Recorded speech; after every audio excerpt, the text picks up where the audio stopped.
Cuán loco he sido, continuó Napoleón, de entregarme a vosotros. Estaba muy equivocado respecto de vuestro carácter nacional. He tenido una opinión romanesca de la nación inglesa. A esto se uniga poco de orgullo, porque me habría sido bochornoso rendirme a alguno de los soberanos cuyos estados había conquistado y en cuyas capitales me había visto entrar como vencedor. Esto y él no haberos jamás dominado me decidió a confiarme a vosotros.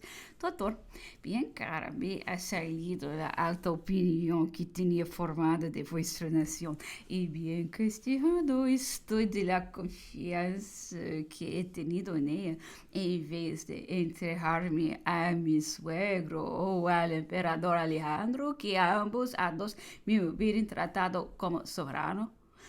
Le respondí que era probable que Alejandro le hubiera enviado a la Siberia.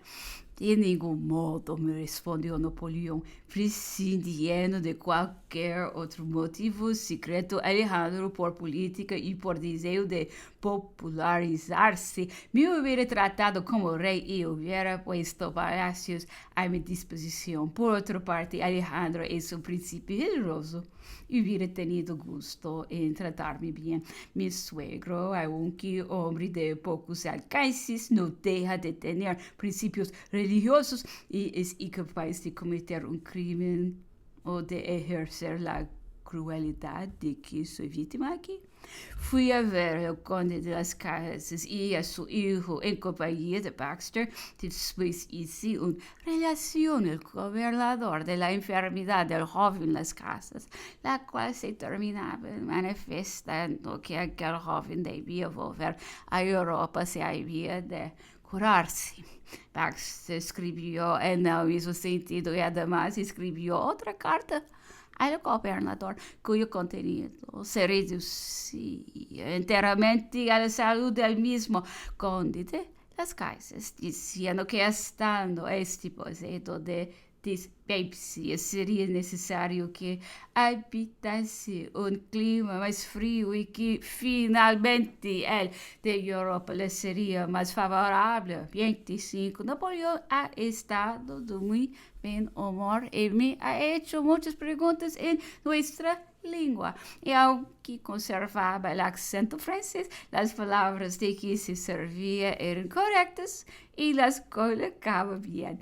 26. Sir Hudson envió a llamarme. Le encontré en la ciudad y quiso sostener que mi carta acerca de las casas tenía demasiado interés político, que mi opinión debería haberse limitado a las consecuencias que le resultarían permaneciendo en Longwood y que parecía entrar demasiado en las miras de aquellas gentes.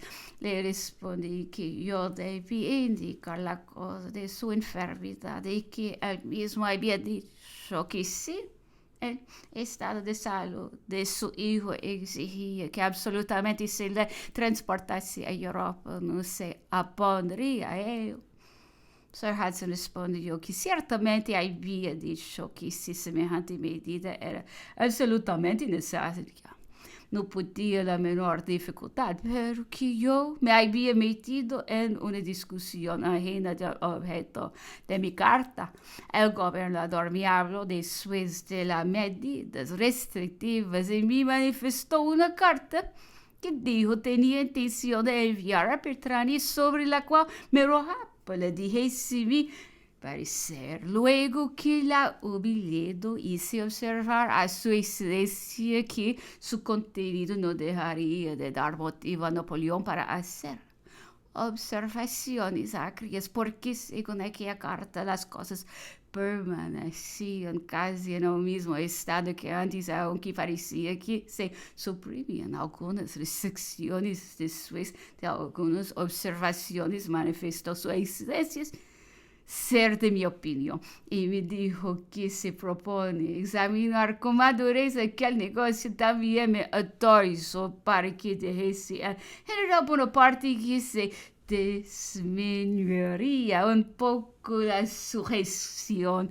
que se le había impuesto, particularmente por lo tocante a la libertad de hablar y a la extensión de los límites de sus paseos, y personas que quisiesen comunicar con él podrían hacerlo casi del mismo modo que en tiempo del almirante. Comuniqué a Napoleón esta conversación y me respondió que no podía más, sino que todo quedase bajo el pie en que estaba en tiempo del almirante. Añadió que si el gobernador tenía algunas sospechas fundadas de algún habitante de la isla o de algún viajero, o en fin de cualquiera que fuese, hallaría justo y puesto en razón que se le negase en aquel caso el permiso de venir a Longwood, pero que su intención era que la mayor parte de los habitantes distinguidos de la isla y los viajeros pudiesen, si gustaban, venir a verle, y no que se eligiesen 2 o 3 para enviarlos a Longwood por orden del gobernador o de su estado mayor, como podría hacerlo un cabo de presidiarios enviando a algún viajero curioso para ver algún criminal célebre y atado a la cadena. Si encontrará por casualidad, continuó Napoleón, un hombre cuya conversación me agradase, por ejemplo, el almirante desearía volverle a ver por segunda vez y quizá convidarle a comer o a almorzar como acostumbrada a hacerlo antes de la vida de este gobernador, y su consecuencia sería que se principiase por enviar a Bertrand una lista de las personas a quienes me fuese permitido ver autorizando-lhe después a que pudiese recibir y convidar a cualquiera de las personas contenidas en la lista. Tampoco quería ver a nadie que trajese un pase en el cual se le fijase el día, lo que me parece lo mismo que decir venid en este mismo día y manifestaos, que además se resolviese claramente cuál es nuestra situación, de modo que los dependientes de mi casa no están expuestos a los insultos de que han sido objeto hasta aquí, sea por ignorancia de las órdenes del gobernador, sea por equivocación de parte de las centinelas, al fin, porque dando a estos órdenes secrecionales se les impone una responsabilidad de la cual el gobernador se hace juez arbitrario. Yo estoy pronto a entrar en composición, pero el gobernador no tiene ni deseos ni voluntad.